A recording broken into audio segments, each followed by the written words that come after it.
So magandang araw. Papakita ko nga pala sa inyo kung ano yung mga alaga natin na hayop dito sa ating backyard farm. Umpisahan natin sa mga bibe. Ito nga pala yung kulungan ng ating mga bibe. Ang taas ng kulungan na to ay 9 feet. Ginamitan ko nga pala ng range net para hindi sila makalabas. Ang sukat nga pala o luwang ng kulungan nila ay 10 meters by 8 meters, bali 80 square meter. Meron doon silang swimming pool o painuman at paliguan sa loob.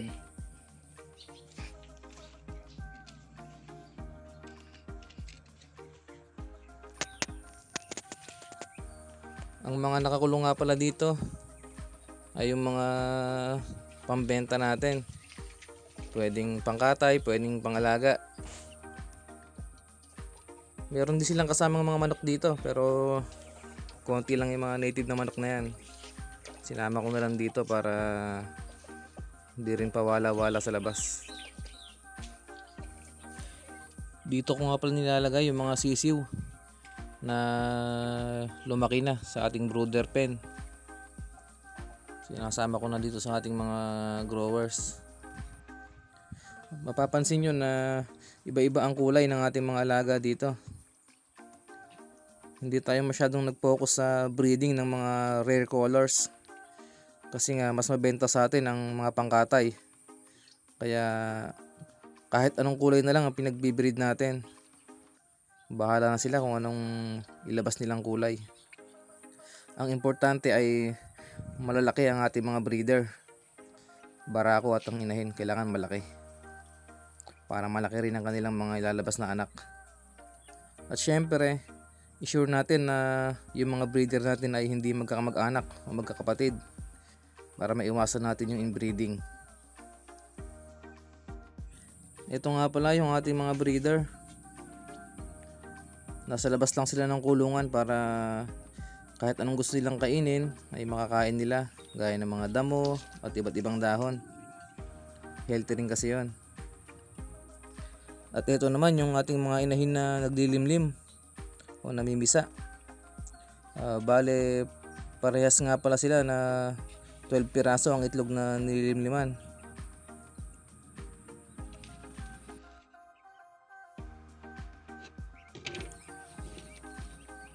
At ito nga pala yung mga sisiw na 3 weeks old. Ayan. Lagi silang may pagkain sa loob para hindi sila nagugutuman. Bayo to nga pala pinapakain ko sa kanila na may halong darak.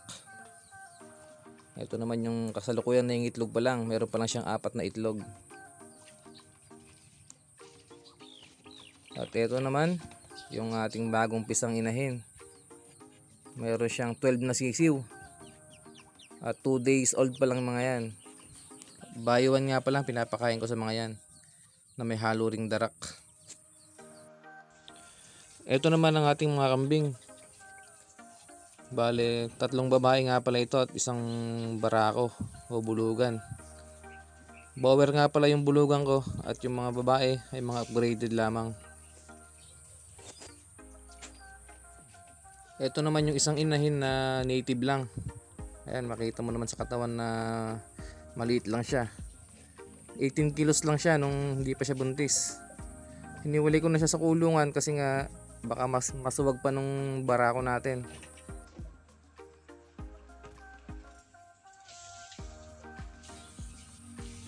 Nakahiwalay na rin nga pala yung kulay itim na inahin na yan, kasi mga anak na yan ngayong October. 5 months niya na ngayong October sa pagbubuntis. Hiniwalay ko na, baka masuwag din ng ating barako. Sayang naman. Bago nga pala magtag-ulan ay 10 piraso ang ating mga alagang kambing dito sa bukid. Naibenta ko na nga pala yung iba kasi nga mahirap kumuha ng pagkain nila kapag tag-ulan. Nagtira lang ako ng 3 babae para maging breeder.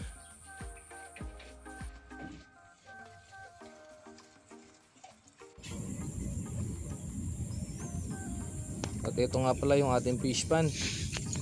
At ang ating mga alaga dito ay hito o catfish. Kakatapos nga lang pala namin mag-harvest noong September 20 at ito lang ang mga natira. Dalawa nga pala ang ating fish pan dito sa bukid na mayroong lamang hito. Meron pa po tayong dalawang fish pan, pero ang laman po nun ay cream dory o pangasius. Ang pinakita ko lang po sa inyo ay yung ating tatlong alaga na pinaka nagbibigay ng income dito sa ating backyard farm. Unang-una yung bibe, pangalawa yung kambing, at pangatlo ang ating mga hito. Yun lamang po at maraming salamat sa panonood. Happy farming!